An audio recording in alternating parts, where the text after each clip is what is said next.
हिजोसम्म मैले नेतृत्व गरेको नेकपा नयाँ शक्तिको जुन धार थियो त्यसको अध्यक्ष पदबाट मैले हिजो पद परित्याग गर्नुको कारण तपाईहरुलाई पक्कै जिज्ञासाको विषय छ। यस सन्दर्भमा मलाई अहिलेसम्म साथ दिनुहुने नेकपा नयाँ शक्तिमा आबद्ध सबै साथीहरूलाई म हार्दिक धन्यवाद दिँदै के भन्न चाहन्छु भने म कुनै आन्दोलनबाट अलग भएको होइन। नयाँ शक्ति वैकल्पिक राजनीतिक अभियान देशलाई एउटा विकल्प निर्माण गर्ने अभियानमा म हिजो पनि थिएँ, आज पनि छु र भोलि निरन्तर रहनेछु। तर म अहिले किन पदत्याग गरिरहेको छु भने एउटा त मैले नैतिक हिसाबले पनि नभए युवाहरूले जुन ढोका ढकढकाइसके, हाम्रो नाति पुस्ता नातिनी पुस्ता अगाडि आइसके, अब उनीहरूलाई हामीले प्रोत्साहन दिनुपर्छ, उनीहरूले अब यो देशको नेतृत्व गर्नुपर्छ भन्ने मान्यता म राख्छु।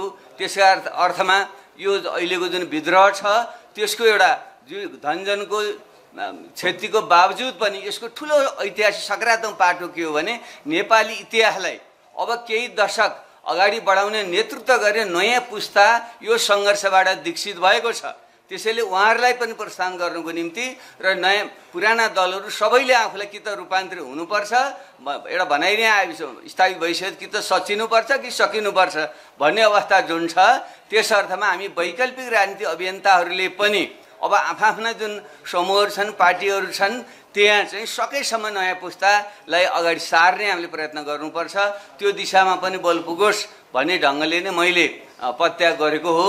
म आन्दोलनबाट अभियानबाट अलग भएको होइन। यो 20औं वर्षदेखि र खास गरी गत 10 वर्षमा तीनटा टाउकाहरू, पुराना तीन दलका भ्रष्ट तीनटा टाउकाहरूले आलो पालो देशको जसरी दोहन गरे र देशलाई भ्रष्टाचार र हालमा चुर्लमा डुबाएर हाम्रो युवाहरूलाई विदेश जान बाध्य पारे, त्यसको विरुद्धको चाहिँ एउटा जायज विद्रोह हो।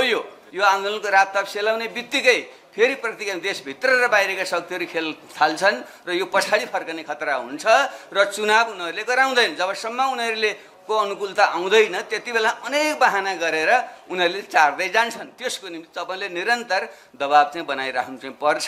तपाईँहरूले जुन त्याग बलिदान गरेर एउटा नयाँ पुस्ता राजनीतिमा आएको छ त्यसलाई संस्थागत गर्नको निम्ति बुद्धि विवेकको प्रयोग गरेर यसलाई जोगाएर अगाडि बढ्नुहोस् र जो सरकार छ त्यो सरकारले म आग्रह गर्न चाहन्छु तपाईँहरूको प्रतिबद्धता यो विद्रोही शक्ति युवाहरूप्रति हुनुपर्छ। उहाँहरूकै सरसल्लाहले तपाईँले काम गर्नुपर्छ र कुनै पनि बहानामा पुराना शक्तिहरूसँग ढल्कने काम गर्नुभयो भने तपाईँ